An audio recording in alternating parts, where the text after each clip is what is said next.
Hello, my beautiful friends. Like this? I just decided to do something different. I actually just got out of the shower, and instead of towels, I use like t-shirts to put my hair up in while it dries. I heard from a friend once that like if you tend to have like frizzy hair like mine, then not using a towel but using a t-shirt is better and helps it not be as frizzy. So ever since then, I've just used t-shirts, and I was like, you know what? I'm just gonna do something different. To me, this just kind of speaks to the fact that I don't care what anyone thinks. It feels so good because I feel like there's some people out there that would just be like, I wouldn't be caught dead with my hair in a towel, like on a public video. And I'm just like, yeah, I'm kind of digging it, got the whole like turban look going on. Anyways, I was being prompted to make a video, and the thoughts aren't quite clear yet, so we'll just kind of see. I think they'll become clear as I start speaking. Basically, the overarching thought that was put in my head was the idea of healing, and particularly self-healing. I think this is something that a lot of people who've been through trauma might struggle with or don't realize. But one of the things I identified in myself, and I've seen it in others as well, is that when you've been through really deep trauma and you're making that decision to heal, a lot of times the habit can be to actually like wait for somebody to come along and help you heal it, or to do the work for you. And I can say from personal experience, that was, without me realizing it, a subconscious belief of mine, or a subconscious desire. I think it's because you've already been through so much shit and you're just so tired already, that the idea of having to then go through this healing journey on your own and do the work yourself for stuff that other people did to you just seems so exhausting. So you sit around and wait for somebody to come kind of be your knight in shining armor, or queen in shining armor. I don't know. What's the opposite of a knight? You know what? I'm going to say a woman can be a knight as well. You wait for that knight in shining armor to come do the work for you. But I'm here to tell you that you're going to be waiting forever, because nobody can do that healing work but you. And it can sometimes feel really unfair because you're healing from stuff that was done to you. And so it's not even stuff that you did necessarily. There might be some of that, but for myself, it was all like abuse that was done to me. And it seems so unfair then that I have to do so much work to heal what somebody else did to me. But here's the thing, it's like, either you can sit there being like, this is unfair, I don't want to have to do this work, and stay in this miserable, broken place forever, or you say, I'm taking back my power from the people that abused me, from all these horrible things that were done to me, and I'm healing it. And the fact that you are healing it yourself actually is very empowering. I definitely saw my confidence grow by leaps and bounds as I went on this healing journey, because I realized I did that. I had no one else to help me. I did that all on my own. That was me. And my whole life before that, I had always felt like I was just kind of waiting for it to get better, waiting for things not to hurt so much, waiting for things to finally go my way instead of just being, going through all this pain all the time. And I realized I was going to be waiting forever. And I was like, fuck that. I'm not waiting anymore, And yeah, so many things went into that kind of turning point in my life. I know I've mentioned, that point where I just felt like I wanted to commit suicide, which was kind of my wake-up call. But part of that also was, I'm not going to wait anymore. That came a little bit later. Yeah, it wasn't actually until recently that I let go of that kind of desire completely of having somebody come along and just save me, you know, and just take some of the weight off, some of the weight off of that burden that I've been having to carry around because of everything I went through. But we can't count on anybody to do that, and indeed it's not anybody else's responsibility to heal our wounds. And I want to say that that's true for myself, and it's true for every one of us. One of the things I've experienced as an empath is people trying to suck my energy to use for their own healing, because they don't want to use their own energy, I guess you could say. They don't want to do the work themselves. They're trying to take the easy way out, and just like they just want to have me around so that I can fix them.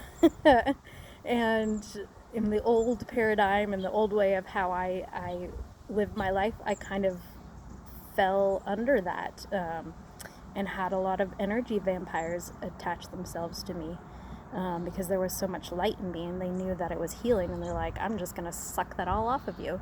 It's one of the reasons that I've been low in energy most of my life, but I am taking that back, and I've been cutting off all of those toxic relationships and toxic, energetically, I kind of see them as like these suckers that have like attached themselves, like just like sucking my energy. And I am firm and sure in that.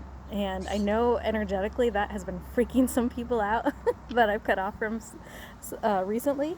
But also, it's the best thing that I can do for them, because then it forces them to make that decision of, do I either go within and heal what's going on instead of stealing from somebody else, or do I stay in this stuck place forever? It kind of makes them face themselves. And it also, sorry, I'm seeing Mr. Oscar here. There he is. He's probably gonna go inside my house.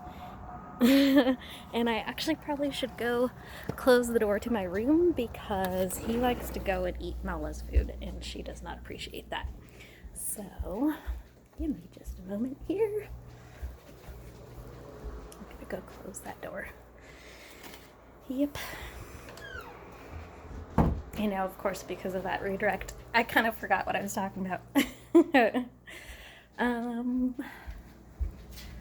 Oh yeah, about like the energy vampires, and how by cutting off from them, then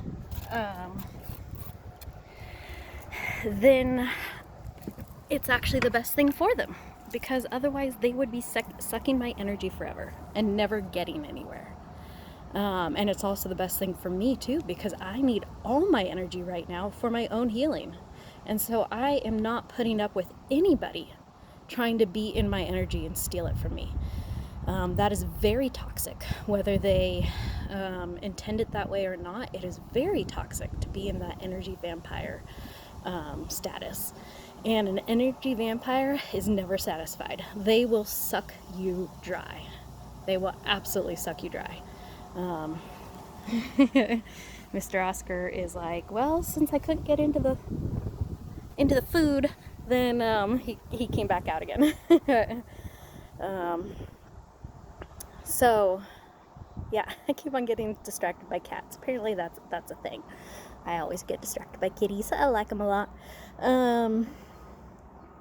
Especially Mr. Oscar. He's a rather handsome boy. Yeah, so you have no obligation to continue to let these energy vampires suck the blood out of you, suck the energy out of you. Because of everything that I've been through, and then all the energy vampires in my life, like, it literally has taken just my life force, if you want to put it that way, and made it weaker. But I'm in the process of like taking back my energy, cutting off from anyone that has been stealing it from me, and my energy is getting better. I think you can probably even just hear that in the way that I'm talking. Like, it's very just matter of fact, and I've been resting a lot, doing so much sleeping. It's like I'm making up for sleep that I lost for the last 30 plus years. And then for all of those who are worrying about how I'm making ends meet, I am doing intuitive readings online when I have a little bit of extra energy, and those have been going really well. I really enjoy it a lot.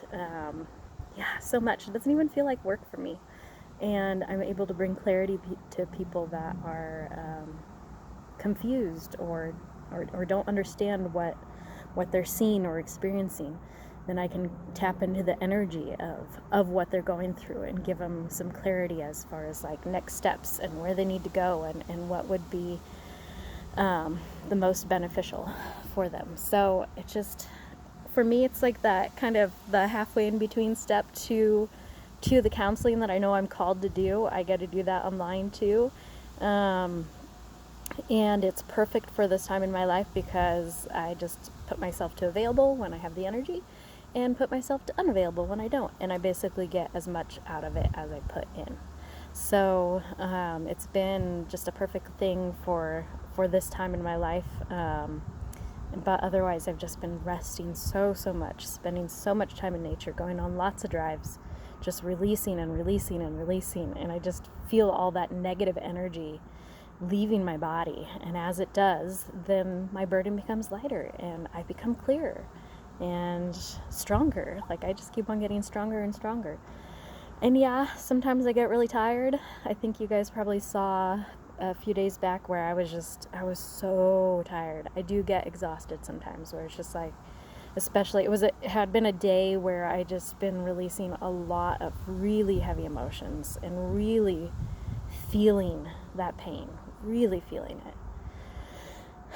Really feeling 8-year-old Katie's pain, and it was deep, and there's still more to go.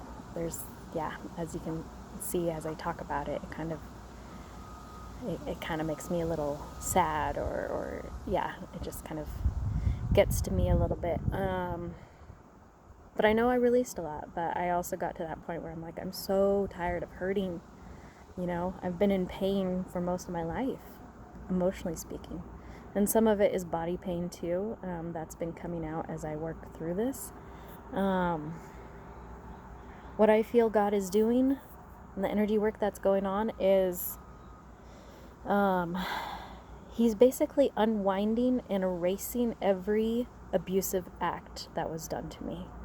And so I'll feel pain in different parts of my body depending on what happened to me in a particular act. Recently, my right arm has been hurting me a lot, my elbow especially, and it kind of came back to me that my arm would be pulled behind my back and stretched too far to the place where it hurt, and hyperextended it during some of these abusive acts. But the pain kind of comes and goes, and as it goes, it's like I feel like, okay, that one got erased, and then it comes back, and maybe it's a little bit different, and then it goes after a while, and it's like, okay, that act got erased. Like truly I'm being healed on an energetic, cellular level and soul level, like on every level of myself, by surrendering to this healing journey. So it's good and hopeful. There's more to go. There was a lot of damage. There's more to heal. But it's moving forward. And my energy is coming back. And I am honoring my body. I'm honoring 8-year-old Katie. I'm honoring my soul. I'm honoring my spirit. I'm honoring every level of myself through this. And by doing that, that is what is making this healing journey so successful. And I am so proud of myself. And I also want to say I'm so proud of anybody else who is on a healing journey of their own and finding their way through. As I've said before, I'm not going to lie. I'm not going to say this is so easy. It's not, but it's so freaking empowering. And once you realize that it's up to you and only you to heal yourself, and you really get your feet under you and you start just like dedicating yourself to that, I guarantee you the work will move forward. So stop waiting for somebody to come and heal you, for some, magical fairy to come wave their wand or something like that. It doesn't work that way. We're all responsible for our own healing. And I'm here to tell you that it works. And that everything that I'm learning is going to be so good for when I am able to start counseling people as well, which...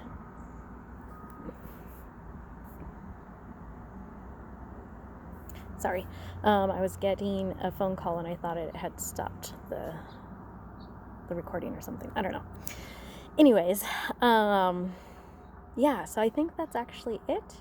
And yeah, I don't have anything more that's coming through, so that's it. I will see you all in the next video. Bye.